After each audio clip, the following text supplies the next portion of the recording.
എന്ന് പറഞ്ഞാല് മറ്റു കൂടെയുള്ള മൃഗങ്ങൾക്കൊന്നും അയാളുടെ അത്ര എത്താൻ പറ്റൂല. തല ഉയർത്തിയിട്ട് കിട്ടുന്നതൊക്കെ കടിച്ചും പറിച്ചും നിൽക്കും.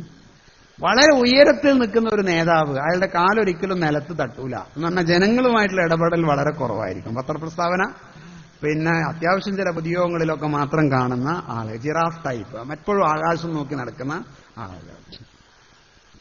ഞാനിങ്ങനെ പറയുമ്പോൾ ദയവീത് നിങ്ങൾ അപ്പുറം ഇപ്പുറം നോക്കരുത്, അന്നേരം അത് നിങ്ങൾക്കിടയിൽ ചിലപ്പോൾ പ്രശ്നങ്ങളായിട്ട് തിരിച്ചു പോകണ്ട. നിങ്ങൾ അവരവരെ നോക്കിയാൽ മതി. ഞാൻ ഏതിൽ പെടുന്നു എന്ന് ആലോചിച്ചാൽ മതി, അപ്പൊ പ്രശ്നം അല്ലേ. എനിക്കത് കണ്ടു, ഞാൻ സ്റ്റാർസ് ഇങ്ങനെ അങ്ങോട്ടും ഇങ്ങോട്ടും നോക്കണം. നിങ്ങൾക്ക് സന്തോഷത്തോട് തിരിച്ചു പോകാൻ പറ്റില്ല, അല്ലെങ്കിൽ നമ്മുടെ വിഷയം ചിരിയാണ്.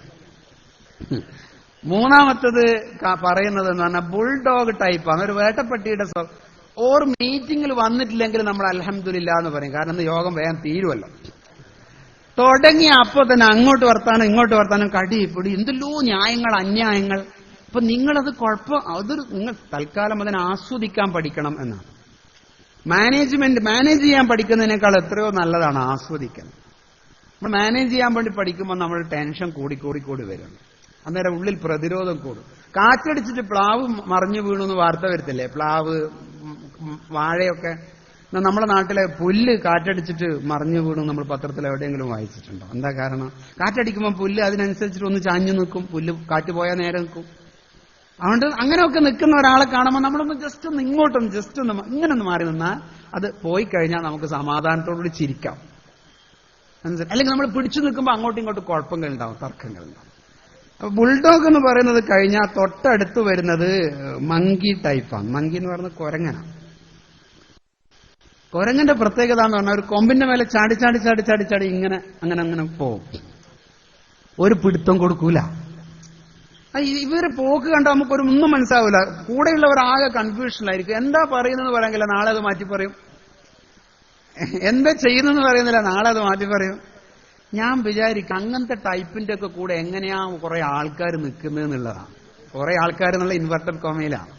എനിക്ക് അങ്ങനെയല്ലേ പറയാൻ പറ്റുള്ളൂ, ഞാൻ പരത്തി പറയുന്ന ആളല്ലല്ലോ. അപ്പം ഈ മങ്കി ടൈപ്പ് എന്ന് പറയുന്നത് നയം മാറ്റി രീതി മാറ്റി അങ്ങനെ പിടുത്തം കൊടുക്കാണ്ട് അങ്ങനത്തെ ആളുകൾക്ക് പത്രസമ്മേളനത്തിലൊക്കെ ഭയങ്കര മിടുക്കുണ്ടാകും. കാരണം ഏത് ആംഗിളിൽ നിന്ന് ചോദ്യം വന്നാലും പിടി കൊടുക്കാണ്ട് രക്ഷപ്പെടാനുള്ള അപാരമായ ഒരു ശേഷിയുണ്ട്. ആലോചിച്ച് നോക്കും. ചെറുശ്ശേരി ഉസ്താദ് തൊട്ടപ്പുറത്തുണ്ടല്ലോ, തവ്വലല്ലാഹു ഉംറഹു. നമ്മളെന്തിനാ പത്രസമ്മേളനത്തിൽ പോകേണ്ട ഒരാളല്ല ചെറുശ്ശേരി ഉസ്താദ്. സാത്വിക ഗുണമുള്ള ഒരു വലിയ നേതാവ്.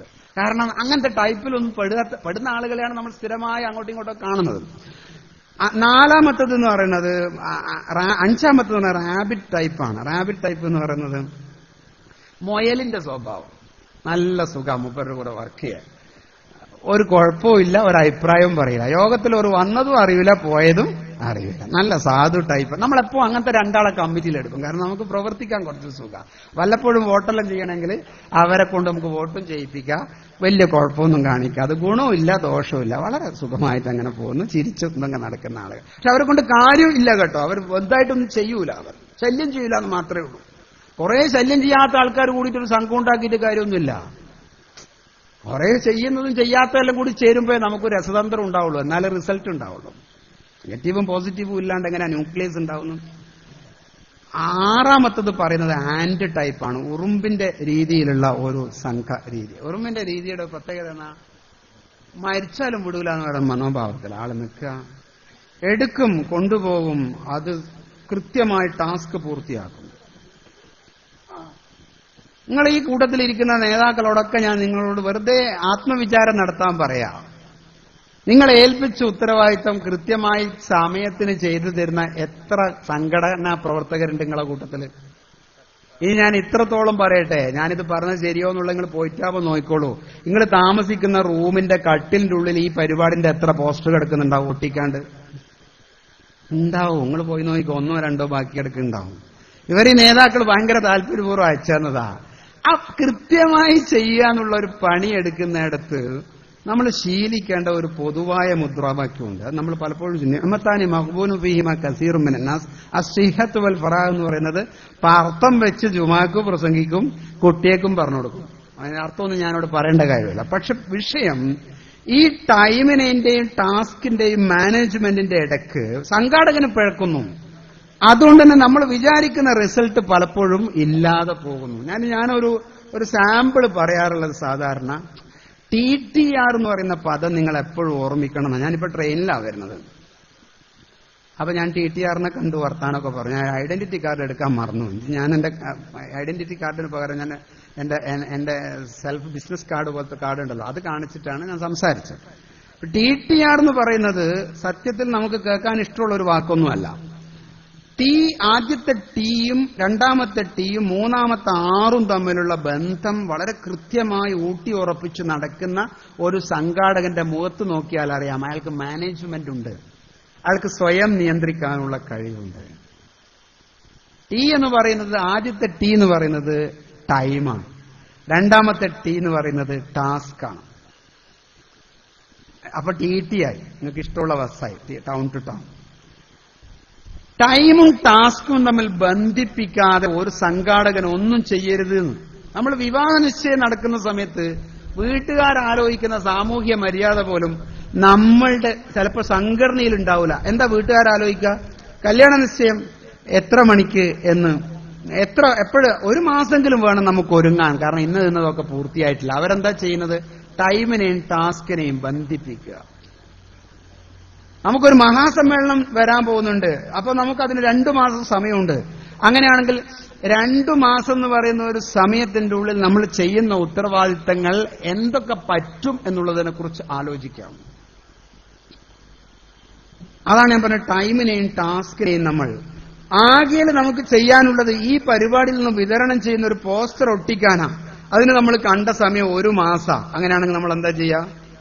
നമ്മുടെ ഉള്ളിൽ അലസത വന്നുപെടും. നമ്മള് ഒട്ടിക്കൂല. നമ്മൾ അവസാനത്തെ 1 മാസത്തിന്റെ തൊട്ടു മുമ്പുള്ള 2 ദിവസം വരെ നീട്ടിക്കൊണ്ടുപോകും. ബാക്കിയുള്ള 25 ദിവസം നമ്മൾ അലസരായിരിക്കും. 500 ഉറുപ്പികയുടെ കൂപ്പൺ തന്നിട്ട് ഇവിടുന്ന് സംഘാടകർ നിങ്ങളെ ഏൽപ്പിച്ചു, സമ്മേളനം ആകുമ്പോഴത്തേക്ക് നിങ്ങൾ തിരിച്ചു കൊണ്ടുവരണം. അങ്ങനെയാണെങ്കിൽ അതിന്റെ ടൈം ഏറ്റവും നല്ലത് അത് പൂർത്തിയാക്കി അയക്കേണ്ട സമയം ഒരാഴ്ചയെ വെച്ചിട്ടുള്ളൂ എങ്കിൽ നിങ്ങൾക്ക് ചടുലത കൂടും. കാരണം അതിന്റെ ഉപയോഗിക്കാനുള്ള ടൈമും ടാസ്കും തമ്മിൽ ഏകദേശ ബന്ധമുണ്ട്. 500 ഉറുപ്പികയുടെ കൂപ്പൺ പിരിക്കാൻ ഒരു നല്ല സംഘാടകന് 24 മണിക്കൂർ മതി.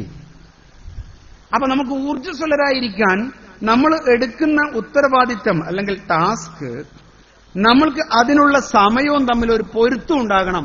പൊരുത്തം ഉണ്ടായിട്ടില്ലെങ്കിൽ പകരം റിസൾട്ട് എന്തായിരിക്കും? അലസതയായിരിക്കും. ഇനി വേറൊരു രീതിയിൽ പൊരുത്തം ഉണ്ടാകാതെ വരും. ടൈം കുറച്ചേ ഉള്ളൂ, ഉത്തരവാദിത്തം വളരെ കൂടുതലുണ്ട്. അങ്ങനെയാണെങ്കിൽ റിസൾട്ട് എന്തായിരിക്കും? ടെൻഷൻ കൂടുതലായി വരും. ഇത് രണ്ടും ആർക്കുണ്ടാകാൻ പാടില്ല? ഒരു നല്ല സംഘാടകന് ഉണ്ടാകാൻ പാടില്ല. നമ്മൾ ആവശ്യമില്ലാണ്ട് ടെൻഷൻ അടിക്കാനും പാടില്ല, നമ്മൾ വെറുതെ അലസരായിരിക്കാനും പാടില്ല. ഇത് രണ്ടിൽ നിന്നും മുക്തരായ ഒരു സംഘാടകനാണ് നമുക്ക് ആവശ്യം. അങ്ങനെയുള്ള ഒരു സംഘാടകന്റെ ഒപ്പം പ്രവർത്തിക്കാൻ ആളുകൾ ധാരാളമായി ഉണ്ടാകുന്നു. അതിന്റെ ഒരു സാധ്യത നമ്മുടെ ഉള്ളിൽ നന്നായി തുറക്കുന്ന ഒരു ലോകക്രമത്തിലാണ് നമ്മൾ നിൽക്കുന്നത്. അതുകൊണ്ട് തന്നെ നിലവിൽ നമ്മൾ നേരത്തെ ചെയ്തുകൊണ്ടിരിക്കുന്ന ചിട്ടവട്ടങ്ങളെ ഒന്ന് മാറ്റിയെടുക്കാൻ, രാവിലെ എണീറ്റപാട് രാത്രി കിടന്നുറങ്ങുന്നതിന്റെ ഇടയിൽ അൽഹംദുലില്ലാ എനിക്ക് ഇത്ര ഉത്തരവാദിത്തങ്ങൾ ഇന്ന് ചെയ്യാനുണ്ട് എന്ന് വിചാരിച്ച് പണിയെടുക്കുന്ന എത്ര ആളുകളാണ് നമ്മുടെ കൂട്ടത്തിലുള്ളത്? വളരെ കുറച്ചേ അങ്ങനെയുള്ള ആളുകളുള്ളൂ. നമ്മുടെ ഒരുപാട് സമയം വെറുതെ പോവാ. ആ സമയത്ത് എന്തെങ്കിലും ഒരു പുതിയ ഉത്തരവാദിത്തം ഏറ്റെടുക്കാനോ, ഏതെങ്കിലും ഒരു പുതിയ ലിറ്ററേച്ചർ വായിക്കാനോ, എന്തെങ്കിലും ഒരു പുസ്തകത്തെക്കുറിച്ച് ചിന്തിക്കാനോ, ഏതെങ്കിലും ഒരു കാര്യത്തെക്കുറിച്ച് ആലോചിക്കാനോ എങ്കിലും ആ സമയം ചെലവഴിക്കുക എന്ന് പറയുന്ന ഒരു പണി ഒരു യഥാർത്ഥ രീതിയിലുള്ള സംഘാടകൻ ചിന്തിക്കണം, ആലോചിക്കണം. അങ്ങനെ ആലോചിക്കാതെ വരുമ്പോ ഞാൻ പറയുന്നത് വീണ്ടും കേവല നോട്ടീസ് ഒട്ടിക്കുന്ന, കേവലമിടയ്ക്ക് സമ്മേളനം നടത്തുന്ന, കാര്യമായ ഫീൽഡിൽ ദഅവാ പ്രവർത്തനങ്ങൾ ഒന്നും നടക്കാത്തൊരു സിസ്റ്റമായി നമ്മൾ മാറി വരും. അതുകൊണ്ട് കാര്യമില്ല. പുതിയ ലോകത്തിന്റെ വെല്ലുവിളികളെ പരിഹരിക്കുക എന്ന് പറയുന്നത് കൃത്യമായ ദഅവാ പ്രവർത്തനത്തിൽ നമ്മൾ ഇടപെടണം. അതിലേറ്റവും നല്ല രീതി എന്താണെന്ന് പറഞ്ഞാൽ, ഒന്ന് നമ്മൾ ഇലക്ട്രോണിക് മീഡിയ ഉപയോഗിച്ച് ധാരാളമായി ചെയ്തു വരുന്നുണ്ട്. പക്ഷേ അതുകൊണ്ട് മാത്രം കാര്യമായില്ല. കൃത്യമായ വ്യക്തിബന്ധങ്ങളിലൂടെ ഒരു സമൂഹത്തെ നമ്മുടെ ഉള്ളിലേക്ക് കൊണ്ടുവരുന്ന ഉത്തരവാദിത്തമുണ്ട്. നമ്മുടെ നാട്ടിലെ യുവജനങ്ങളെ നേരെ കൊണ്ടുവരാൻ ആദ്യത്തെ വഴി ഞാൻ പറഞ്ഞു, പാലത്തിന്റെ മേലെ നമ്മൾ അങ്ങോട്ട് പോകണം, സംസാരിക്കണം. എന്നിട്ടോ ഒരു ഉപദേശമല്ലാത്ത രീതിയിൽ അവർക്ക് പറ്റുന്ന ജോലി കൊടുത്തിട്ട് അവരെ സംഘടിപ്പിക്കണം. റബീഉൽ അവ്വൽ 12 വരാൻ പോകുന്നു. മിക്കവാറും പള്ളിയോടനുബന്ധിച്ച് ഭക്ഷണം ഉണ്ടാക്കിയിട്ട് വിതരണം ചെയ്യും. അപ്പോൾ ഒരു മഹല്ല് കമ്മിറ്റി വിചാരിച്ചു, നമുക്ക് ഈ നാട്ടിലെ ചെറുപ്പക്കാർക്ക് ഒരു പണി കൊടുക്കണം. അതെന്താണ് ജോലി എന്ന് പറയുന്നത്? അവരെ വിളിച്ചിട്ട് പറഞ്ഞു, നിങ്ങളുടെ കരുത്ത് നമുക്ക് വേണം. അങ്ങനെയാണ് തീവ്രവാദ സംഘങ്ങളൊക്കെ പറയുന്നത്. നിങ്ങളുടെ കരുത്ത് നമുക്ക് വേണം, നിങ്ങളുടെ ആവേശം ഞങ്ങൾക്ക് വേണം, നിങ്ങളല്ലാണ്ട് വേറെ ആരാ? അതുകൊണ്ട് ഇറച്ചി കഴുകാൻ നിങ്ങളെ കൂട്ടത്തിൽ നിന്ന് ഒരു 3 ആള്, അരി എടുത്തുകൊണ്ടുവരാൻ നിങ്ങൾ 3 ആള്, പാചകം ഉണ്ടാക്കുന്നിടത്ത് സഹായിക്കാൻ നിങ്ങൾ 3 ആള്, വിറക് കൊണ്ടുവരാൻ 3 ആള്, സ്റ്റേജിന്റെ കാര്യത്തിന് 3 ആള്, ഉള്ളി മുറിക്കാൻ 3 ആള്, പാർസൽ ഉണ്ടാക്കാൻ 3 ആള്. ഒരു ഭക്ഷണം ഉണ്ടാക്കി കഴിയുമ്പോഴേക്കും പലരുടെയും വയറു നിറയുന്ന കൂട്ടത്തിൽ തന്നെ ചില ആളുകളുടെ മനസ്സും നിറഞ്ഞിട്ടുണ്ടാവും. ഇങ്ങനെ അൽഹംദുലില്ലാ ഇന്ന് ആദ്യമായിട്ട് മഹല്ലിന്റെ കീഴിൽ അല്ലെങ്കിൽ സംഘടനയുടെ കീഴിൽ നമുക്ക് കുറച്ച് പണി കിട്ടി. എന്ത് പണി? ദിക്റാലിക്കയിൽ വന്നിരിക്കാനുള്ള പണിയല്ല, 2 മണിക്കൂർ വാത് കേട്ടിരിക്കാനുള്ള പണിയല്ല, മറിച്ച് അവരവരുടെ മനസ്സിന് പറ്റിയ ഒരു പണി നമ്മൾ കൊടുത്തു. അങ്ങനെ കൊടുക്കുമ്പോൾ അവർക്ക് പറ്റിയ ടാസ്ക് കിട്ടുമ്പോൾ സ്വാഭാവികമായും അടുത്തതിന് വരാനുള്ളൊരു ചോദന അവർക്കുണ്ടാവുമല്ലോ. അത് നമ്മൾ സ്വീകരിക്കേണ്ട ഒരു കാര്യമല്ലേ, നമ്മൾ ചിന്തിക്കേണ്ട ഒരു കാര്യമല്ലേ? ആ നിലക്കുള്ള ഒരു സമീപനം നമ്മൾ ഈ ചെറുപ്പക്കാരോട് കാണിച്ചിട്ടില്ലെങ്കിൽ ചെറുപ്പക്കാരുടെ ഒരു കൂട്ടായ്മ നമ്മുടെ കൈവന്ന് വിട്ടുപോകും. പകരം അവരെ കൊത്തിയെടുക്കാൻ പല പ്രദേശത്തും ആളുകൾ ജാഗ്രതയോടുകൂടി നിൽക്കുന്നുണ്ട്. കൈവിട്ട് പോയതിനു ശേഷം നമ്മൾ ആമലയുടെ ആളാണെന്ന് പറഞ്ഞിട്ട് മെമ്പർഷിപ്പും കൊണ്ടുപോയിട്ട് കാര്യമൊന്നുമില്ല. അതുകൊണ്ട് സമീപനം നേരെയാക്കിയിട്ട് വേണം നമ്മൾ അവരെ സ്വീകരിക്കാൻ, അവരുടെ അടുത്തേക്ക് പോകാൻ. അങ്ങനെ പ്രവർത്തിക്കുന്ന ഒരു സംഘാടകൻ, അങ്ങനെ ആളുകളെ കിട്ടണമെങ്കിൽ ഞാൻ സാധാരണ പറയുന്ന ഒരു 5 ഗുണങ്ങൾ, അത് ബിഗ് 5 എന്ന പേരിലാണ് മനഃശാസ്ത്ര പുസ്തകങ്ങളിലൊക്കെ പറഞ്ഞത്. 5 ഗുണങ്ങൾ. അതിൽ 4 ഒരു സംഘാടകൻ ഉണ്ടാകാൻ പറ്റുന്നതും 1 ഉണ്ടാകാൻ പാടില്ലാത്തതുമാണ്. നമ്മളത് ശീലിക്കണം. ഇത് 5 ഓർമ്മിക്കാൻ ഞാൻ ഒരു പദം ഇവിടെ ഉപയോഗിക്കാം. ഓഷ്യൻ എന്ന് പറയുന്ന ഇംഗ്ലീഷ് പദം. ഓഷ്യൻ എന്ന് പറഞ്ഞാൽ OCEAN എന്ന് പറയുന്ന ഒരു പദം, അതിൽ വാക്കുകളുണ്ട്. സംഘാടകന്റെ 1 തരം ആദ്യത്തെ ഗുണം, ആദ്യത്തെ ഓലുണ്ട്. ഓ എന്ന് പറഞ്ഞാല് ഓപ്പൺനെസ് എന്നാ പറയാം. ഓപ്പൺനെസ് എന്ന് പറയുന്നത് സാഹചര്യങ്ങളെ തുറന്ന മനസ്സോടുകൂടി സമീപിക്കുന്ന സംഘാടകനായിരിക്കുക അയാളാണ്. അല്ലെങ്കിൽ തുറന്ന് വർത്താനം പറയാന്നുള്ളതല്ല. ഏത് സാഹചര്യം ഉണ്ടായാലും അതിനെ തുറന്ന മനസ്സോടുകൂടി സമീപിക്കുന്ന ഒരു മാനസികാവസ്ഥ അയാൾക്ക് ഉണ്ടാവും. നമ്മുടെ കൂട്ടത്തിൽ ചില ആളുകൾ എന്തെങ്കിലും പ്രശ്നമുണ്ടെന്ന് കേട്ടാൽ അവർ മൊബൈൽ സ്വിച്ച് ഓഫ് ആക്കും. എന്നിട്ട് എല്ലാം കഴിഞ്ഞിട്ട് എന്താ ഈ സംഭവം, ഞാൻ കുറച്ച് ദൂരെയായിപ്പോയിരുന്നു. ആളുകൾക്ക് കൃത്യമായിട്ട് അറിയാം. ഓപ്പൺനെസ് എന്ന് പറയുന്ന നേതാവ്, സാധാരണ നിലക്ക് സംഘാടകൻ എവിടെയാണോ തന്റെ സാന്നിധ്യം ആവശ്യമുള്ളത് അത് അയാളുടെ മുന്നിൽ നിന്ന് പ്രവർത്തിക്കും. വൈകാരിക പക്വത അയാൾക്ക് നന്നോളം ഉണ്ടാവും. അയാൾ വെറുതെ ടെൻഷൻ അടിക്കുകയും ചെയ്യില്ല. പറയേണ്ട കാര്യങ്ങളൊക്കെ കൃത്യമായി പറയാൻ പറ്റും. കല്യാണ വീട്ടിൽ ചോറ് തീർന്നു പോയി ഒരിക്കൽ. 100-200 ആളുകളും കൂടി ഭക്ഷണം കഴിക്കാൻ ബാക്കിയുണ്ട്. ഒരു PhD കാരുടെ കല്യാണം, വലിയ സ്കോളറായ ആള്. പക്ഷെ അയാൾ പെട്ടെന്ന് റൂമിന്റെ ഉള്ളിലേക്ക് പോയി കഴിഞ്ഞു. കാരണം ഈ സാഹചര്യം പ്രതിരോധിക്കാൻ അയാൾക്ക് കരുത്തില്ല. അയാളൊരു നേതാവല്ല, പക്ഷെ അയാൾ കുറച്ച് പഠിച്ചിട്ടുണ്ട്. 4ാം ക്ലാസ് മാത്രം പഠിച്ച കാരണം ഒരു തോർത്തും തോളിലിട്ടിട്ട് രംഗത്ത് വന്നു. എന്നിട്ട് പറഞ്ഞു, എല്ലാരെയും നോക്കിയിട്ടൊന്ന് ചിരിച്ചു, കൈപിടിച്ചു, സലാം ചൊല്ലി. എന്നിട്ട് പറഞ്ഞു, ഭക്ഷണം തീർന്നു പോയത് 1 മിനിറ്റ് ഇരിക്കും, ഇപ്പൊ ശരിയാവും. എല്ലാവരുടെ മുന്നിലും സാന്നിധ്യം അറിയിച്ചിട്ടിരിക്കുന്ന ആ കാരണോറെ നിങ്ങൾ മനസ്സിൽ കണ്ടാട്ടെ. അദ്ദേഹം ഓപ്പൺനെസ് ഉള്ള സംഘാടകനാണ്.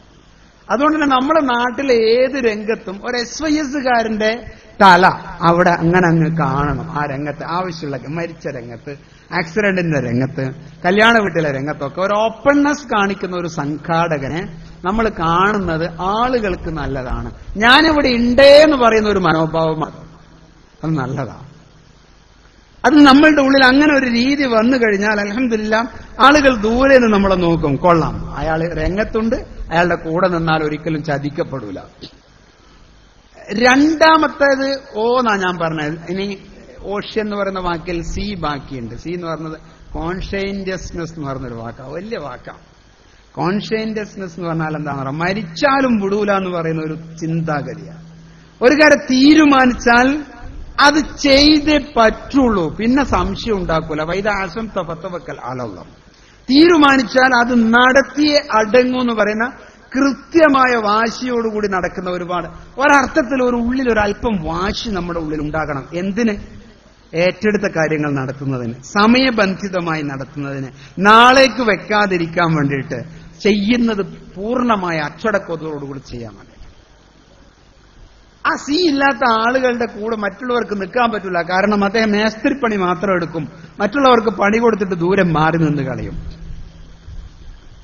ഇനി അടുത്ത ഈ എന്ന് പറയുന്ന അക്ഷര, അത് എക്സ്ട്രവേഷൻ എന്നാ പറയാം. അത് ജന്മന കിട്ടുന്ന ഒരു സ്വഭാവമാണ്. എക്സ്ട്രവേഷൻ എന്ന് പറഞ്ഞാൽ എന്താ? ആ റോഡിന്റെ മുകളിൽ നിന്നും ഈ സ്റ്റേജിൽ എത്തുന്നത് വരെയുള്ള ഒരു വഴിത്താര ഇങ്ങനെ ഉണ്ടല്ലോ അവിടെയൊക്കെ ആയിട്ട്, അതിലൂടെ ഒരു നേതാവ് കടന്നു വരുമ്പോൾ നമ്മൾക്ക് കാണാൻ പറ്റും അദ്ദേഹത്തിന് ഈ ഗുണമുണ്ടോ ഇല്ലേ. അത് എങ്ങനെയാ? ബാഹ്യാന്തര ബുദ്ധി എന്നാ പറയാ. കാണുന്ന ആളുകളെയൊക്കെ മുഖത്ത് നോക്കി സലാം പറഞ്ഞ് കൈപിടിച്ച് എന്തെല്ലാം വിശേഷം ചോദിച്ച് ഒന്ന് സ്പർശിച്ചും കൊടുത്തും വാങ്ങിയും ഒരു ആശയ കൈമാറ്റവും വൈകാരിക കൈമാറ്റവും നടത്തിയിട്ട് സ്റ്റേജിലേക്ക് എത്തിയിട്ടുണ്ടാവും. എത്തുന്നതിന്റെ ഇടയിൽ ധാരാളം ആളുകൾക്ക് അസാമാന്യമായ പോസിറ്റീവ് എനർജി ഇയാൾ കൊടുത്തിട്ടുണ്ടാവും.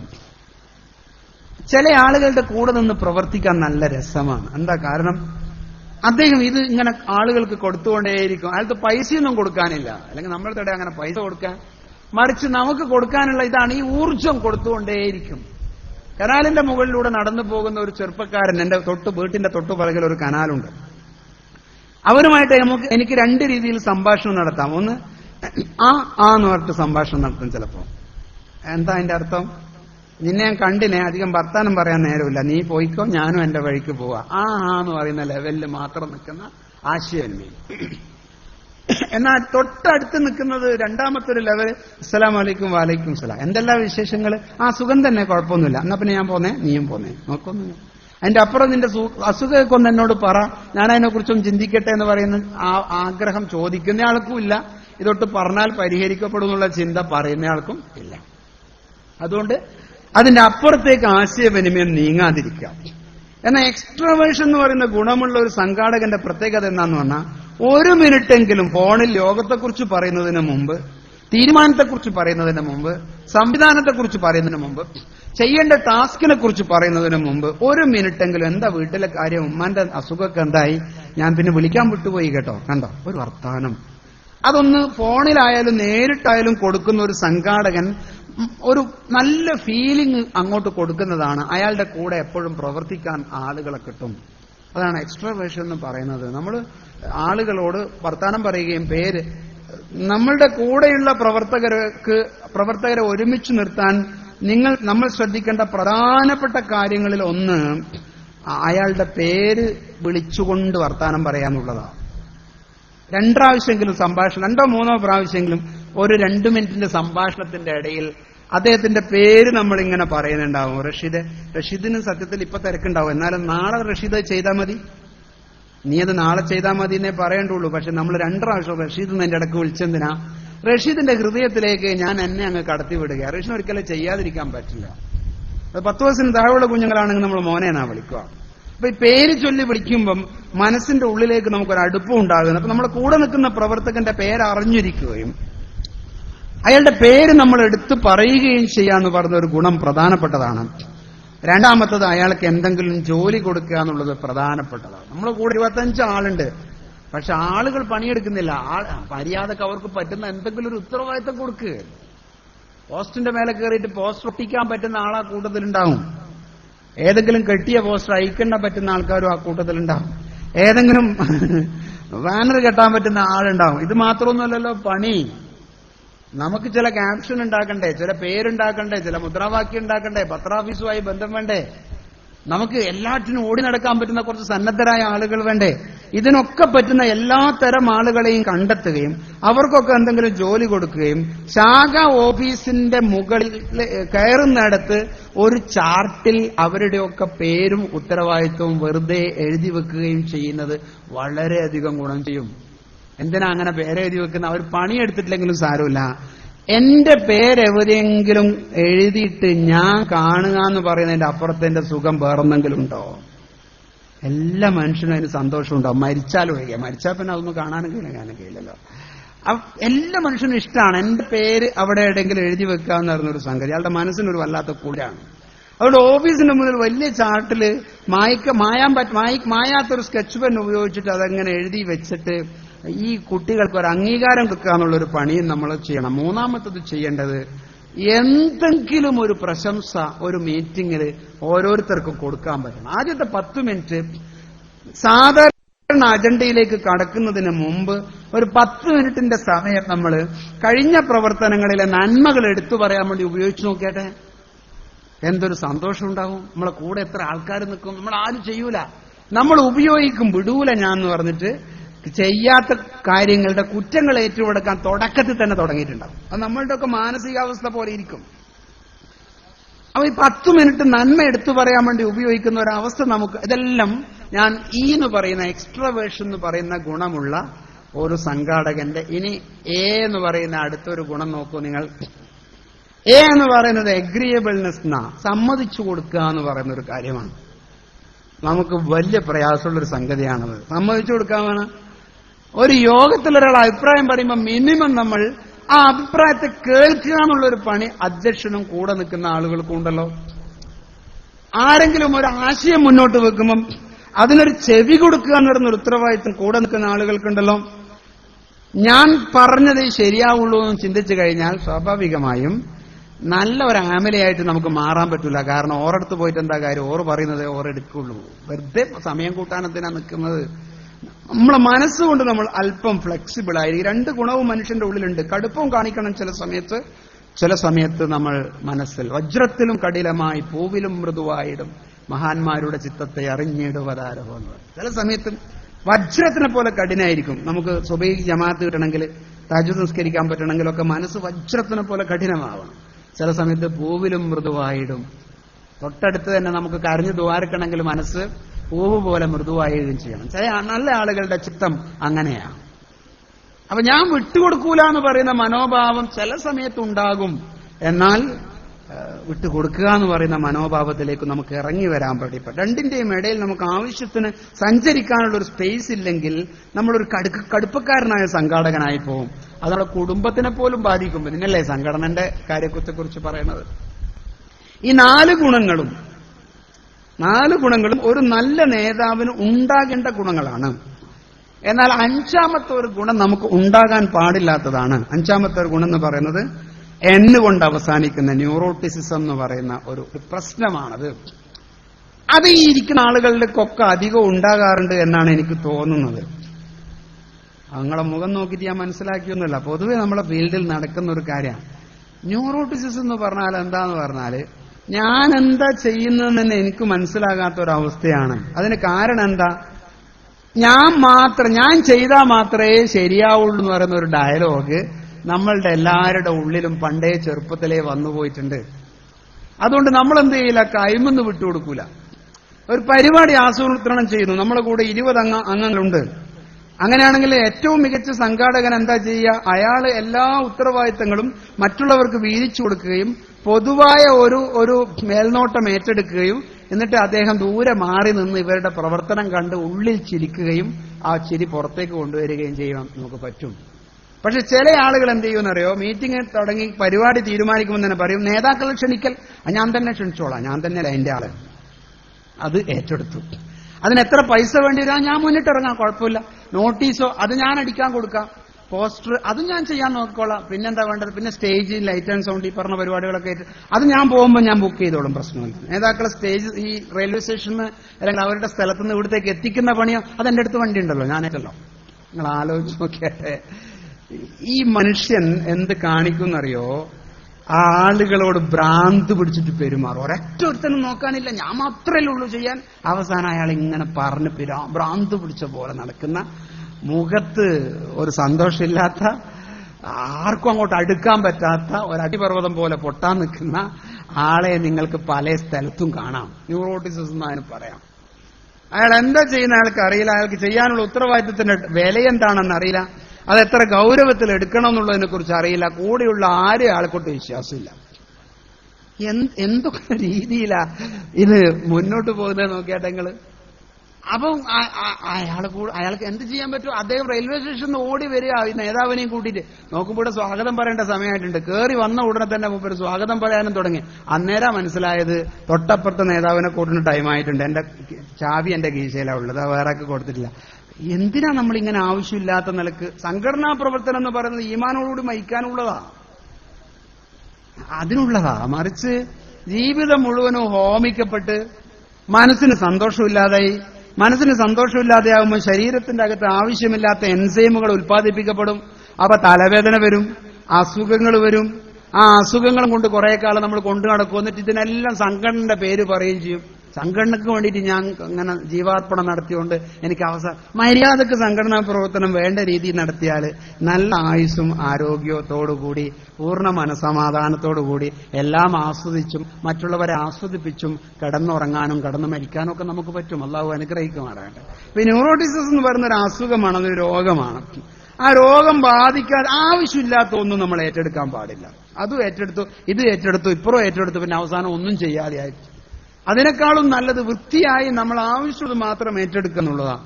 നമ്മളെ കൂട്ടത്തിൽ പല ആളുകൾക്കും ഇതിന് പറ്റാതിരിക്കാനുള്ള കാരണം എന്ന് പറയുന്നത് സമയത്തിന് നോ പറയാനും അറിയില്ല, യേസ് പറയാനും അറിയില്ല എന്നുള്ളതാണ്. ആ ആവശ്യത്തിന് നോ പറയാനും പഠിക്കണേ. അതിപ്പോ എന്നോട് പറഞ്ഞാൽ ഞാനെങ്ങനെ അത് ഏറ്റെടുക്കാണ്ടിരിക്കുക എന്ന് വിചാരിച്ചിട്ട് അതും ഏറ്റെടുക്കുക. അപ്പുറത്തുനിന്ന് വേറെ ആൾ പറഞ്ഞു ഞാൻ ഏറ്റെടുക്കാണ്ടിരിക്കുക, പിന്നെ എല്ലാം ചെയ്യാതിരിക്കുക. അതിന് പകരം ഇന്ന കാര്യങ്ങൾ ഞാൻ ഏറ്റെടുത്തിട്ടുണ്ട്, അതുകൊണ്ട് ഇതും കൂടി എന്റെ അടുത്ത് ഏൽപ്പിക്കല്ല കേട്ടോ, അത് വേറെ ആർക്കെങ്കിലും കൊടുക്കുന്നല്ലേ നല്ലത് എന്ന് വൃത്തിയായി ആശയവിനിമയം നടത്തിയിട്ട് എനിക്ക് പാകമായ ഉത്തരവാദിത്തം മാത്രം ഏറ്റെടുക്കുമ്പം നമ്മുടെ തലച്ചോറ് വ്രണപ്പെട്ടു പോകൂല, നമുക്ക് ചെയ്യുന്നതിന് റിസൾട്ട് കാണിക്കാൻ പറ്റും, നമ്മൾ ആത്മവിശ്വാസത്തോടു കൂടി മുന്നോട്ട് പോകുന്നുമുണ്ടാകും. അപ്പം ഈ അഞ്ചാമത്തതിൽ നിന്നും മാറി നിൽക്കുന്ന ഒരു സംഘാടകൻ നമ്മുടെ നാട്ടിൽ ഉണ്ടെങ്കിൽ അദ്ദേഹത്തെ കാണാൻ ആളുകൾ വരും, അദ്ദേഹത്തിന്റെ സിസ്റ്റത്തിന്റെ കൂടെ പ്രവർത്തിക്കാൻ ആളുകൾ വരും. അദ്ദേഹം അജയ്യനായി എല്ലാ കാലവും ആരോഗ്യത്തോടുകൂടി നിൽക്കുന്നുണ്ടാവും. അദ്ദേഹത്തിന്റെ ചിന്തകളെ ഏറ്റെടുക്കാൻ ആളുകൾ തയ്യാറായിട്ടുണ്ടാവും. നമ്മൾ വിചാരിക്കേണ്ട എല്ലാ സമയത്തും ഇങ്ങനെ തകർപ്പം പ്രവർത്തനം മാത്രമൊന്നുമല്ല നമുക്ക് പറഞ്ഞിട്ടുള്ളത്. ചില സമയത്ത് 5-10 മിനിറ്റ് വെറുതെ ഇരിക്കാനും നമുക്ക് പറ്റണം. നിങ്ങളൊരു SYSന്റെ കടുകടുപ്പം മീറ്റിംഗ് കഴിഞ്ഞിട്ട് നിങ്ങൾ വീട്ടിലെത്തിയെന്ന് വിചാരിച്ചോ. കടുകടുപ്പം മീറ്റിംഗ് പറഞ്ഞാൽ കുറെ ചർച്ചാ പ്രശ്നങ്ങൾ, ഉത്തരവാദിത്തങ്ങൾ, കുറച്ച് വിമർശനങ്ങൾ, ഇതെല്ലാം നമുക്ക് കേൾക്കാനുള്ളതാണ്. വീട്ടിലെത്തുമ്പോൾ നിങ്ങളെ കൈമുതൽ 2 മൊബൈലും ചലച്ചുകൊണ്ടിരിക്കുന്നു. നിങ്ങളെ ഭാര്യ നിങ്ങളെ മുന്നിലുണ്ട്. നമ്മൾ എങ്ങനെ അവരോട് പെരുമാറുക? നമുക്ക് ഇവിടെ ചില റോളുണ്ട്. ഈ SYSന്റെ മീറ്റിങ്ങിലെ ആ കടുകടുത്ത രംഗങ്ങളെ ഒന്ന് പള്ളിയിൽ ഇരുന്നിട്ട് 2 റക്അത്ത് നിസ്കരിച്ചിട്ടും ഒന്ന് ഉളൂ ചെയ്തിട്ടും കുറച്ച് തസ്ബീഹ് ചൊല്ലിയിട്ടൊക്കെ മനസ്സിനെ ശാന്തമാക്കിയിട്ട് ആ കാര്യങ്ങളൊക്കെ ഒന്ന് അയച്ചു ഫയലിൽ വെച്ചിട്ട് ആ ഫയലിന്റെ ബട്ടൺ ഇട്ടിട്ട് അത് ബാഗിന്റെ ഉള്ളിൽ വെച്ചിട്ട് വീട്ടിലേക്ക് കയറിപ്പോയാ വീട് കുളമാക്കാൻ നിൽക്കണോ? വീട്ടുകാരോട് നമ്മൾ കുട്ടികളോട് എന്തെല്ലോ പെരുമാറിയിട്ട് അവസാനം നീ എന്താ വിചാരിച്ച് ഞാൻ SYSന്റെ ആമിലയല്ലേ, ഇനി എന്നോട് പിന്നെ ഇവർക്കെന്താ SYSന്റെ ആമില? അവർക്ക് ആകെ അറിയുന്ന ഒരു വാക്ക് ഹാമിലയാ. അതിന്റെ അർത്ഥം അവർക്കൊട്ട് അറിയില്ല, നമുക്ക് അറിയുന്നതാ. അപ്പം നമ്മൾ അങ്ങനെ ഭയങ്കര സംഭവമാണെന്ന് വിചാരിച്ച് നിൽക്കുമെന്ന് വേണ്ട. നമുക്ക് എല്ലാവർക്കും ഓരോരോ ഉത്തരവാദിത്തങ്ങളുണ്ട്. ആ ഉത്തരവാദിത്തങ്ങൾ കൃത്യമായി നമ്മൾ നിർവഹിക്കണ്ടേ. വൈദാ ഫറഗത ഫൻസബ് വൈലാ റബ്ബിക ഫർഗബ് എന്ന് സൂറത്തുൽ ഇൻഷിറാഹിലില്ലേ. ഞാനത് കേരളത്തിലെ ഒരു നല്ല ഖുർആൻ പണ്ഡിതനുമായി ഇങ്ങനെ യാത്ര ചെയ്യുന്ന സമയത്ത് ഒരു ചർച്ചാ വേളയിൽ ഞാനൊരു ആശയം എനിക്ക് വളരെ ഇഷ്ടമായി തോന്നി. നമ്മൾ സാധാരണ അതിന് അർത്ഥം വെക്കുന്നത് എന്താ? വൈദാ ഫറഗത ഫൻസബ്, നിങ്ങൾ ഒന്നു കഴിഞ്ഞാൽ മറ്റൊന്നതിലേക്ക് ചാടുക എന്ന് അർത്ഥം വെക്കും. ഒന്ന് പിരിഞ്ഞാൽ അടുത്ത് തുടരുക. നിങ്ങൾ വളരെ ബുദ്ധിമുട്ടിയിട്ടായിരിക്കും ഈ സമ്മേളനത്തിൽ നിങ്ങൾ ആളുകൾ എത്തിച്ചിട്ടുണ്ടാവുക. നിങ്ങൾ തന്നെ വളരെ കഷ്ടപ്പെട്ടിട്ട് ലീവെല്ലാം ഒപ്പിച്ചിട്ടാ വന്നിട്ടുണ്ടാവുക. ഇനി ഇതൊന്ന് കഴിഞ്ഞു കിട്ടിയിട്ട് വേണം അൽഹംദുലില്ലാ 2 മാസത്തേക്ക് ഒന്നും ചെയ്യാണ്ടിരിക്കാൻ എന്ന് നിങ്ങളിപ്പോ മനസ്സിൽ ഉറപ്പിച്ചു തുടങ്ങിയിട്ടുണ്ടാവും. വൈകുന്നേരം നാവുകൊണ്ട് ഒഴിവാക്കി പറയും ചെയ്യും പോകുമ്പോ. എന്നാൽ നമ്മൾ ഒന്ന് കഴിഞ്ഞ് ചെറുതെങ്കിലുമായ അടുത്ത ഒന്നിലേക്ക് മനസ്സുകൊണ്ട് പ്രവേശിപ്പിക്കണം ഒരു സംഘാടകൻ. ഇതിന് മറ്റൊരാശയം കൂടി ഉണ്ട് എന്ന് എനിക്ക് അടുത്ത കാലത്ത് മനസ്സിലാക്കാൻ പറ്റും. ഇതാ കുന്ത ഫാരിഗൻ ബിൽ ഖൽബി ഫൻസർ, നീ മനസ്സുകൊണ്ട് ഫാരിഗായിട്ട് അടുത്തതിലേക്ക് പ്രവേശിക്കുക എന്ന്. നിങ്ങൾ നോക്കൂ, മനസ്സുകൊണ്ട് ഫാരിഗാകാണ്ട് അടുത്തതിലേക്ക് പ്രവേശിക്കല്ല. SYSന്റെ മീറ്റിംഗിലെ ഈ ചർച്ചയുടെ എല്ലാം കൊണ്ട് മനസ്സ് ഫാരിഗാകാണ്ട് നിങ്ങൾ വീട്ടിലേക്ക് പോകല്ല. വീട്ടിലെ സകലമായ ഇഷ്യൂസും കൊണ്ട് നിങ്ങൾ എങ്ങോട്ടും വരില്ല, ക്യാമ്പിലേക്കും വരല്ല. ഒന്നിൽ നിന്നും മനസ്സുകൊണ്ട് ഫാരിഗാകാനുള്ള ഒരു 5 മിനിറ്റ് എവിടെയെങ്കിലും ഇരുന്ന് നടന്ന കാര്യങ്ങളൊക്കെ ഒന്ന് ആസ്വദിച്ച്. ഞാൻ പലപ്പോഴും പറയാറുണ്ട് സംഘാടകരുടെ മീറ്റിങ്ങിലൊക്കെ പൊടുന്നൊരു ഉത്തരം പറയണമെന്നൊന്നും പറഞ്ഞിട്ടില്ല. ചിലപ്പോഴും എന്നോടൊക്കെ നമ്മൾ ഫോണിൽ സംസാരിക്കുന്ന സമയത്ത് നമ്മളെ ആളുകൾ ചില തന്ത്രം ഉപയോഗിക്കാറുണ്ട്. നല്ലതാ അത്. എന്താ അത്? അത് ഞാൻ ഇപ്പൊ ഉത്തരം പറയുന്നില്ല കേട്ടോ, നമുക്ക് നാളെ നേരിൽ കണ്ട് സംസാരിക്കാം. മനോഹരമായ വാക്കാണ്. എന്തിനാ അങ്ങനെ പറയുന്നത്? പേടിച്ചിട്ടാ. ഈ വിളിക്കുന്നയാൾ ഇങ്ങനെ നിൽക്കുന്ന എരിപൊരി കൊള്ളുകയായിരിക്കും. അയാളൊന്ന് ഉറങ്ങിത്തീരുമ്പോഴത്തേക്ക് മിക്കവാറും എന്ത് തീർന്നിട്ടുണ്ടാവും? അതെല്ലാം അങ്ങ് ശരിയായിട്ടുണ്ടാവും. നമ്മൾ ഫോണിൽ എന്തെങ്കിലും പറഞ്ഞ അയാൾ അതും എടുത്തിട്ടാ പിന്നെ നടക്കുക. നമുക്കൊരു സാവകാശം കിട്ടും കാര്യങ്ങളെ ആന്തരികമായി ഉൾക്കൊള്ളാൻ. ഇതൊരു നല്ല രീതിയാണ്. ഒടുങ്ങനെ ചാടി അഭിപ്രായം പറയണം, ഇത് പറയണമെന്നൊന്നും പറഞ്ഞിട്ടില്ല. നമ്മൾ അല്പം സാവകാശം എടുത്ത് ചിന്തിച്ച് ഉത്തരം പറയാൻ സമയമെടുക്കുന്നതൊക്കെ നല്ലതാ പല കാര്യത്തിലും. അല്ലെങ്കിൽ ആ കിട്ടിയതും കൊണ്ട് അയാൾ പോയിട്ടുണ്ടാവും, അയാൾ വേറെ കുഴപ്പങ്ങൾ ഉണ്ടാക്കി തുടങ്ങിയിട്ടുണ്ടാവും. അതുകൊണ്ടാണ് അവൻ ഒന്നിൽ നിന്നും മനസ്സുകൊണ്ടൊരല്പം ശാന്തത വരുത്തിയിട്ട് ഒരു 5 മിനിറ്റിന്റെ റിലാക്സേഷൻ, ഒരു 5 മിനിറ്റ് ഇങ്ങനെ മനസ്സുകൊണ്ട് ആലോചിച്ചിരിക്കുന്ന ഒരവസ്ഥ, എന്നിട്ട് നമുക്ക് അടുത്തതിലേക്ക് പോകുന്ന, അടുത്ത ഏതായാലും പോകുന്ന ഒരു നല്ല വ്യക്തിത്വം നോക്കൂ. അയാളുടെ മുഖത്തത് കാണാം. അയാൾ അനാവശ്യമായ സ്ട്രെസ്സുകളൊന്നും ഏറ്റെടുക്കുന്ന ആളല്ല എന്ന് അദ്ദേഹത്തിന്റെ മുഖത്ത് നോക്കിയാൽ നമുക്ക് കാണാൻ വേണ്ടി പറ്റും. ഇനി വളരെ പ്രധാനപ്പെട്ട ഒരൊറ്റ ഭാഗവും കൂടി ഞാൻ നിങ്ങളുടെ മുമ്പിൽ പറഞ്ഞ് 3:30 നമ്മുടെ സമയം പ്രോഗ്രാം നോട്ടീസിൽ ഉള്ളത്. അത് കൃത്യമായി നമുക്ക് പാലിക്കേണ്ടത്. നിങ്ങൾ നോക്കൂ, ഞാൻ പറഞ്ഞു കുടുംബത്തിലെ ഉത്തരവാദിത്തങ്ങളൊക്കെ മറന്നുകൊണ്ടുള്ള ഒരു സംഘടനാ പ്രവർത്തനം പലപ്പോഴും നമ്മൾ നടക്കുമ്പോൾ റിസൾട്ട് പല അർത്ഥത്തിലും മോശമായ റിസൾട്ടായിരിക്കും. പല അർത്ഥത്തിലും മോശമായ. നമ്മൾ തലച്ചോറിന്റെ പ്രവർത്തനവും മനസ്സിന്റെ പ്രവർത്തനവും വയറിന്റെ പ്രവർത്തനവും തമ്മിൽ നല്ല ബന്ധമുണ്ട്. രാത്രി നിങ്ങൾ കിടന്നുറങ്ങാൻ വൈകി, സ്വാഭാവികമായി നിങ്ങൾ ദഹനം കുറഞ്ഞു. അങ്ങനെയാണെങ്കിൽ മനസ്സ് വേണ്ട പോലെ പ്രവർത്തിക്കൂല.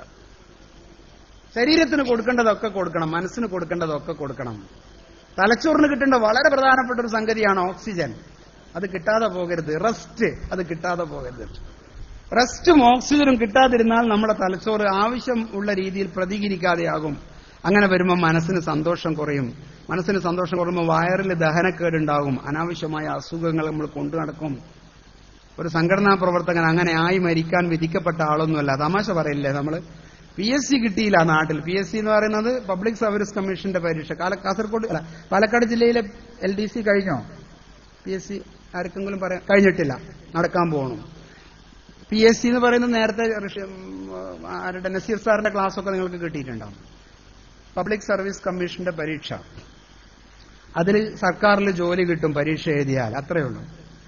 പക്ഷെ നാട്ടിൽ കഷ്ടപ്പെട്ട് ഒരുപാട് PSC ചെയ്തിട്ട് കിട്ടാത്ത ഒരാൾ ഗൾഫിൽ പോയി തിരിച്ചു വന്നപ്പോൾ അയാൾ പറഞ്ഞു എനിക്കിപ്പോ PSC കിട്ടിയെന്ന് പറഞ്ഞു. കാരണം അയാൾക്ക് പ്രഷർ, ഷുഗർ, കൊളസ്ട്രോൾ രോഗം അയാൾക്ക് കൊണ്ടുവന്നു.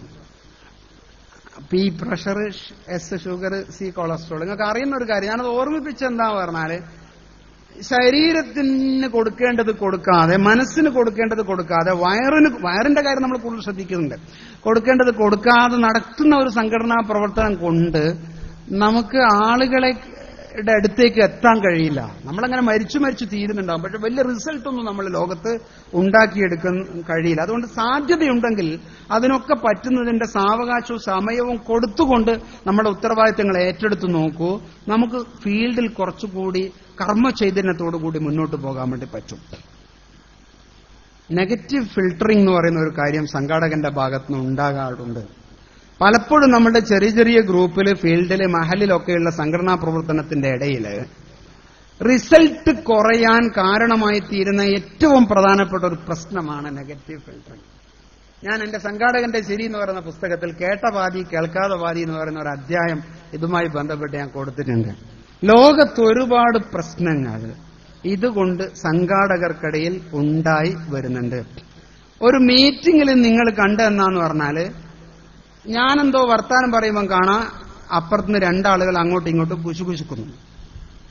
അപ്പൊ എനിക്ക് ഉറപ്പാണ് ആ പറഞ്ഞത് എന്താണ്, എന്നെ പറ്റിയാണ്, ഞാൻ പറയുന്ന അഭിപ്രായം ഇഷ്ടമല്ലാത്തതുകൊണ്ടാണ് ഞാൻ ഈ യോഗത്തിൽ എന്ത് പറഞ്ഞാലും അല്ലെങ്കിലും അങ്ങനെ തന്നെയാണ്. സത്യത്തിൽ അവരെന്താ പറഞ്ഞതെന്നറിയാവോ? ഇദ്ദേഹം പറയുമ്പോൾ എന്തെങ്കിലും പ്രധാനപ്പെട്ട ഒരു കാര്യം ഉണ്ടാവും കേട്ടോ എന്നാ പറഞ്ഞത്. അതായിരിക്കാം.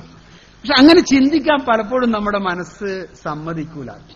നമ്മൾ മനസ്സിന്റെ വൈകാരികമായ അവസ്ഥ നമ്മളെ സമ്മതിക്കൂല. അത് കുടുംബജീവിതത്തിലും അതുണ്ട്, നമ്മുടെ അധ്യാപന ജീവിതത്തിൽ അതുണ്ട്, ബിസിനസ് ഫീൽഡിലും അതുണ്ട്. സദർ അധ്യാപകരായ നിങ്ങളാണ് ഇവിടെയുള്ളത്. മദ്രസയിലേക്ക് നിങ്ങൾ കയറി വരുമ്പം സദർ ഉസ്താദിനോട് അസ്സലാമു അലൈക്കും എന്ന് പറഞ്ഞു. സദർ ഉസ്താദ് വലൈക്കും സലാം എന്ന് പറഞ്ഞു. പക്ഷെ സാധാരണ പോലത്തെ ഒരു സലാം അടക്കലൊന്നും കണ്ടില്ല. അപ്പൊ നമുക്ക് ഉറപ്പാണ് ആ കാര്യം മനസ്സിലായി. 2 ദിവസം 3 ദിവസം ഞാൻ പറയാണ്ടാ ലീവ് എടുത്ത, ഫോണിൽ വിളിച്ച് പറഞ്ഞതാ. അതിന്റെ ഒരു ഇതാ ഓർ കാണിക്കും. മൂപ്പരുടെ പ്രശ്നം എന്താണെന്നറിയാം, അപ്പുറം ഒരു രക്ഷിതാവ് വന്ന് നിൽക്കുന്നുണ്ട്, കുട്ടിനെ ആരോ തച്ചു എന്നൊക്കെ പറഞ്ഞിട്ട് ആ പ്രശ്നം പരിഹരിക്കുന്ന വെപ്രാളത്തിലാണ് ഓർ നിൽക്കുന്നത്. ഓർ സലാം പറയുന്നതിന് ഊർജ്ജം ഉണ്ടായില്ല. നമ്മൾ കാര്യത്തെ കാണുന്നതിന് മുമ്പേ കയറെടുക്കുകയോ കൃത്യമായി അന്വേഷിക്കുന്നതിന് മുമ്പേ ചെറിയൊരു കുശുകുശുപ്പ് മതി നമ്മുടെ മനസ്സിന്റെ താളം തെറ്റാൻ. അപ്പൊ അതുകൊണ്ട് തന്നെ ആ കുശുകുശുപ്പ് നമ്മൾ പുതിയ കുശുകുശുപ്പുകൾ ഉണ്ടാക്കും.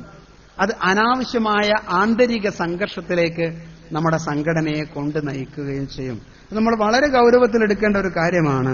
ആരെങ്കിലും എന്തെങ്കിലും സംസാരിക്കുന്നുണ്ടെങ്കിൽ എന്നെക്കുറിച്ച് നല്ലത് പറയാനും സാധ്യതയുണ്ടല്ലോ എന്ന് പറയുന്ന ഒരു ആത്മവിശ്വാസത്തോടു കൂടി മുന്നോട്ട് പോകുന്ന ഒരു സംഘാടകനാണ് നമ്മുടെ ഫീൽഡിൽ ഉണ്ടായി വരേണ്ടത്. പരിശുദ്ധ ഖുർആനിൽ സൂറത്തുൽ ഹുജറാത്തിൽ ഇങ്ങനെ ഒരു വചനം അല്ലാഹു സുബ്ഹാനഹു വ തആല പഠിപ്പിക്കുന്നുണ്ട്.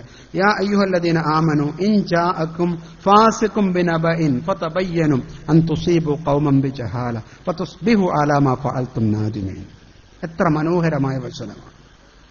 സംഘാടകന് വലിയ ഒരു ആശയമാണത് മുന്നോട്ട് തരിക. യാ അയ്യുഹല്ലദീന ആമനു, സത്യവിശ്വാസികളെ, ഇൻ ജാഅക്കും ഫാസിഖും ബിനബഇൻ, ഒരു ഫാസിക്ക് നിങ്ങളുടെ അടുത്തൊരു വാർത്തയുമായി വന്നാൽ ഫതബയ്യനു, അതിന്റെ വിശദാംശങ്ങളിലേക്ക് പോകുക. അത് ശരിയായിക്കൊള്ളണം എന്നില്ല, അതിന്റെ അപ്പുറത്ത് വേറൊരു സത്യമുണ്ടാകാം. അൻ തുസീബു ഖൗമൻ ബിജഹാല, അല്ലെങ്കിൽ ഒരു സമൂഹം അങ്ങനെ തന്നെ അന്ധകാരത്തിൽ പെട്ടുപോകും. വതുസ്ബിഹു അലാ മാ ഫഅൽതും നാദിമീൻ, പ്രവർത്തിച്ചതിന് ശേഷം നമ്മൾ സങ്കടത്തിലേക്ക് പോകേണ്ടി വരും. അതുകൊണ്ട് ഇത് ശരിയാണോ എന്ന് പലവട്ടം ആലോചിക്കാനുള്ള ഒരു ഉത്തരവാദിത്വം നമുക്ക് ഉണ്ട്. സംഘാടകന്റെ ചിരി വരണമെങ്കിൽ സംഘാടകനെ നിയന്ത്രിക്കാൻ സംഘാടകൻ പഠിക്കണം. സംഘാടകന്റെ വികാരങ്ങളെ നിയന്ത്രിക്കാൻ പഠിക്കണം. സംഘാടകന്റെ ഉത്തരവാദിത്തങ്ങളെ മനസ്സറിഞ്ഞ് ഏറ്റെടുക്കാൻ വേണ്ടി പറ്റണം. എന്റെ സ്വഭാവം എന്താണ് എന്ന് മനസ്സിലാക്കണം. എന്റെ കൂടെ നിൽക്കുന്ന ആളുകളുടെ സ്വഭാവം എന്താണ് എന്ന് മനസ്സിലാക്കണം. അത് മനസ്സിലാക്കി പാകമായി സമൂഹ മധ്യത്തിൽ മുന്നോട്ട് പോകണം. ചിഹ്നങ്ങളെ മാത്രം കൊണ്ടുകടന്നുകൊണ്ട് കാര്യമില്ല. നമുക്ക് ഇന്നത്തെ കാലഘട്ടത്തിൽ ജനമനസ്സിലേക്ക് ഇറങ്ങി ചെന്നേ പറ്റുള്ളൂ. അല്ലെങ്കിൽ സംഘടനാ പ്രവർത്തകരായി നടക്കുകയും നേതാക്കളായി നടക്കുകയും നമ്മളുടെ മുന്നിൽ നിന്ന് ഒരു സമൂഹം അധർമ്മകാരികളായി മാറിയതിന്റെ കൂട്ടുത്തരവാദിത്വം നമുക്ക് ഏറ്റെടുക്കേണ്ടി വരും. അതുകൊണ്ട് സമ്മേളനങ്ങൾ നടത്തുന്ന കൂട്ടത്തിൽ തന്നെ, പരിപാടികൾ നടത്തുന്ന കൂട്ടത്തിൽ തന്നെ ജീർണിച്ചുകൊണ്ടിരിക്കുന്ന ജനങ്ങളുടെ ഇടയിലേക്ക് ഇറങ്ങിച്ചെന്ന് അവരുടെ മനസ്സിന് ആശ്വാസം കൊടുത്ത് അവർക്കും ഈ ലോകത്ത് പ്രതീക്ഷകളുണ്ട് എന്നൊരു ബോധ്യം നൽകിയിട്ട് അവരെയും കൂടി നമ്മളുടെ ഈ ഒരു കർമ്മശേഷിയുടെ ഭാഗമാക്കി മാറ്റാൻ, എല്ലാവരെയും അല്ല, കുറച്ചുപേരെങ്കിലും കിട്ടിയാൽ അത്രയെങ്കിലും ആശ്വാസമായി എന്ന് പറയുന്ന ഒരു മനോഭാവത്തോടുകൂടി സജീവമായി, ആമിലകളായി, സക്രിയരായി, സർഗശേഷിയോടുകൂടി കർമ്മരംഗത്തേക്ക് ഇറങ്ങാൻ പാലക്കാട് ജില്ലയിൽ നിന്നും ഒത്തുകൂടിയ ഈ സഹപ്രവർത്തകർക്ക് സാധിക്കുമെന്ന് ഞാൻ ഓർത്തു വിശ്വസിക്കുകയാണ്. ഞാൻ എന്റെ വാക്കുകൾ അവസാനിപ്പിക്കുന്നു. ഞാൻ കണ്ണൂരിൽ നിന്ന് ആണ് വരുന്നത്. അവസാന നേരത്ത് ഞാൻ ഒരു മിനിറ്റ് ഞാൻ സ്വന്തമായി എടുക്കുകയാണ്. ഞാൻ SKSFന്റെ സംസ്ഥാന ജനറൽ സെക്രട്ടറി ആയിരുന്നു, നിങ്ങൾക്കറിയാം. ഇന്ന് SKSFന്റെ വിദ്യാഭ്യാസ വിഭാഗമായ ട്രെൻഡിന്റെ ഡയറക്ടർ കൂടിയാണ് ഈ വിനീതൻ. ട്രെൻഡ് എന്ന് പറയുന്നത് വിദ്യാഭ്യാസ മേഖലയിൽ, പൊതുവിദ്യാഭ്യാസ മേഖലയിൽ പ്രവർത്തിക്കുന്ന ഉദ്യോഗസ്ഥന്മാരായ, ഇപ്പൊ പെരിന്തൽമണ്ണയിൽ അതിന്റെ സിവിൽ സർവീസിന്റെ കോച്ചിങ് നടന്നുകൊണ്ടിരിക്കുന്നു. കുട്ടികൾക്കുള്ള പല പ്രവർത്തനങ്ങളും നടക്കുന്നു. അതിൽ വിദ്യാഭ്യാസ മേഖലയിൽ പ്രവർത്തിക്കുന്ന ആളുകൾക്കുള്ള ഒരു സംഗമം, 1000 ആളുകളുടെ സംഗമം ഇൻഷാ അല്ലാഹ് ജനുവരി 19-ാം തീയതി കോഴിക്കോട് ടാഗോർ ഹാളിൽ കേന്ദ്ര ന്യൂനപക്ഷ കാര്യ ചെയർമാൻ ബഹുമാനനായ വജ്ഹത്തുള്ള ഹബീബ് ഉദ്ഘാടനം ചെയ്യുകയാണ്. പരിപാടി വ്യത്യസ്തമായ ചർച്ചയും പരിപാടികളും നടക്കുകയാണ്. അതുകൊണ്ട് ആ മേഖലയിൽ പ്രവർത്തിക്കുന്ന പാലക്കാട് ജില്ലയിലെ പ്രവർത്തകർ രജിസ്റ്റർ ചെയ്തിട്ടില്ലെങ്കിൽ അടിയന്തരമായ ട്രെൻഡിന്റെ സൈറ്റിൽ ചെന്ന് നിങ്ങൾ ഓൺലൈൻ രജിസ്ട്രേഷൻ പൂർത്തിയാക്കുകയും സമയബന്ധിതമായ പരിപാടിയിൽ പങ്കെടുക്കുകയും ചെയ്യണമെന്ന് ഓർമ്മിപ്പിച്ച്, ഇങ്ങനെ ഈ നിങ്ങളുടെ ഒരു നല്ല മുഖത്തേക്ക് ഒരു മണിക്കൂർ നേരം നോക്കി നിൽക്കാനുള്ള ഒരു അവസരം, അതൊരു വലിയ കാര്യമാണ്. ഞാൻ ഈ നാട്ടിലേക്ക് പോകുമ്പോൾ എനിക്ക് കിട്ടുന്ന ഏറ്റവും വലിയ അസറ്റ് ഈ വൃത്തിയുള്ള മുഖത്തേക്ക് ഇങ്ങനെ നോക്കിയിരിക്കാനുള്ള ഒരു ഭാഗ്യം. അതൊരു എനർജി ധാരാളമായി എനിക്ക് കിട്ടും. അതൊരു വലിയ സൗഭാഗ്യമാണ്. അങ്ങനെ ഒരു അവസരം ഇവിടെ ഒരുക്കി തന്ന എന്റെ സംഘാടകരോട്, പ്രത്യേകിച്ച് മമ്മൂട്ടി ഫൈസി നിരന്തരമായി എന്നെ വിളിച്ചിട്ടുണ്ടായിരുന്നു ഈ പരിപാടിയിൽ പങ്കെടുക്കാൻ. അതുകൊണ്ട് നഷ്ടപ്പെട്ടു വരുന്നെങ്കിൽ ഒരു വലിയ നഷ്ടമായിരുന്നു എന്ന് മനസ്സിൽ ഓർമ്മിച്ച് നിങ്ങളോടൊക്കെ ദുആ കൊണ്ട് വസിയത്ത് ചെയ്ത് ഞാൻ എന്റെ വാക്കുകൾ അവസാനിപ്പിക്കുന്നു. സമയം വളരെ കൃത്യമാണ്, 3:30 മണി. ഇതെന്റെ ഒരു രീതിയാണ്. വആഖിറു ദഅവതി അൽഹംദുലില്ലാഹി റബ്ബിൽ ആലമീൻ. അസ്സലാമു അലൈക്കും വറഹ്മത്തുള്ളാഹി വബറകാതുഹു.